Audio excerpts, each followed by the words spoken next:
to First and 10 with Rams coach Joe Prud'homme. I'm Jimmy the St. Christpher. Rams lost to Panhandle State 45-29 Saturday night in Farrington. The second offensive play from the game was a big one for the Rams as Donovan Eisen hit Brandon Rolfe on a 56-yard scoring strike, a thing of beauty. Panhandle State came back with a big play of their own. There were two-yard touchdown runs exchanged by each team, and then a short touchdown run by Panhandle State. They led 21-14, and then they went on a 21-3 run. Coach, what's causing the faltering in the second half? I mean, the 21-3 run after missed tackles. Missed tackles. I mean, they're in a position hitting them in the backfield 2-3 yards and not wrapping up. And I mean, if you miss tackles, you can't stop that. So, you know, that was primarily what I saw as the main problem Saturday night. Kids were in position for the most part. I mean, we gave up the early touchdowns, safety bit a little bit, but outside of that, if we just tackle the kids where we have them, then that's a different ballgame. Do you go back to practicing that? I mean, over practicing that going back to the basics in practice. Yeah, we do that every week. That's what that's what makes it kind of tough to understand is when you practice it all week and we form tackle every week on Tuesday. That is part of the circuit that goes on, and wrapping up's a big point of emphasis, but it has to go into practice in the game. Late in the first half, you guys were down 21-14. You had a 4th and 4. Mm-hmm. Were you tempted to go for it there? Mm-hmm. Was that too much of a distance to risk not getting the field goal? Right. Well, we wanted to get the field goal in if we could. Felt like it'd be a good time for it. We did think about going for it, but 4 yards against that defense, as well as they blitz and aggressive as they are, and they're really good at giving you bad plays. We just wanted to get some points at that time.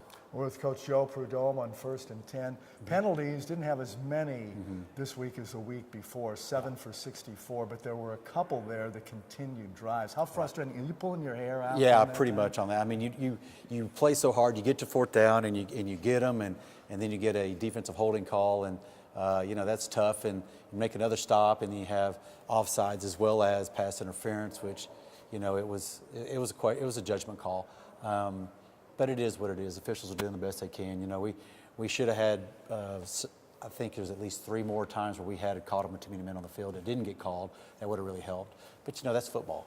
That happens. So, yeah, we committed some timely bad penalties, but they're going down, and I thought we played better in that area. We've talked about the offense being improved through the first half of the season. Mm-hmm. I'm sure you saw that again, too, with Donovan Eisen, his second 300-plus yard game. And then Brandon Rolfe, boy, he's 2 100-plus yards, especially that first play. I mean, we were going nuts in the booth. I mean, the second play in. So what do you see in the offense? How do you see the offense improved in the last couple of weeks? I think we're making more explosive plays. We got to be able to do the downfield strikes. We have to because of the way people want to play us, and they want to man us and get upfield and blitz. And if you don't make them pay for that, if you can't convert that, then you can't move the football. So I see we're more explosive, and Donovan's getting more comfortable. The line I thought picked up with the stunts very well the other day. When they had too many, there's not much you can do about it. It's on the quarterback then to make a completion. But no, we're improving and getting more explosive. And Desmond Nisby, the San Francisco kid, as I call him, the former Texas Tech Raider, he had his second straight start. And you could see him last week getting into the groove. Did you see further improvement of him running harder and better this past week? Yeah, I thought he ran better. I thought he felt more comfortable. He felt the creases. He was hitting them pretty hard. They weren't big ones in there. He picked up some blitz as well. Tried to get him out of the backfield a few times, and they were on it pretty quick. But I see improvement in Desmond, and I just think he'll just continue to get better.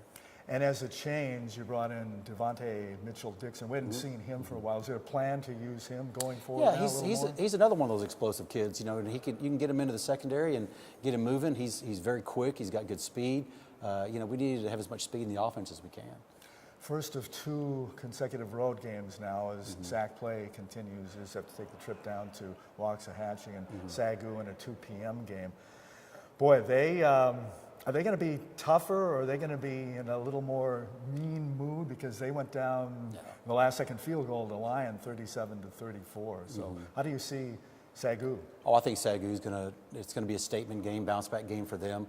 They're one of the powers in the SAC, and and they got upset. And I'm going to tell you, Lyon is doing a great job. They are very opportunistic, and they are taking advantage of whatever they're getting and pulling out some wins. And, you know, reality is I would love to be doing that right now with our guys, being more opportunistic and creating, you know, wins and just taking advantage of some situations. And, yeah, I think Sagu is going to be in a bad mood, and plus it's going to be homecoming, so they're going to really come out and want to make a statement. How do you slow down that passing offense? They have some top 10 numbers as far as the passing game goes. Well, we have to stay in coverage better. We have to communicate better in secondary. We did a little bit better this week than we did the week before. Langston, we had some busted coverages. The communication piece is mainly what we're working on, and just trying to, and we'll give them some different looks and some different things so they don't have as much of a simplistic look to look at. And you know, we have to get to the quarterback some and really get him off his spot, because if he stays there, then he's deadly. How does their running game look? Oh, it's good. I mean, they're very balanced. They run the RPOs extremely well, and that's why they're so effective. I mean, they're balanced up, and they can hurt you either way. Did you come out of the Panhandle State game healthy? Is anybody healthier? I mean, we didn't. I don't think we're going to lose anybody this week. We had 3 starters off of defense last week, and that really hurt us. We're hoping they can get them back. Maybe 1 or 2 of them this week. If not, hopefully all 3 of them for the following week. Coach, go coach them up, and good luck this weekend against Waxahachie, and we'll talk to you next week. Thank you. I appreciate it. So long, and we'll talk to you next week on 1st and 10.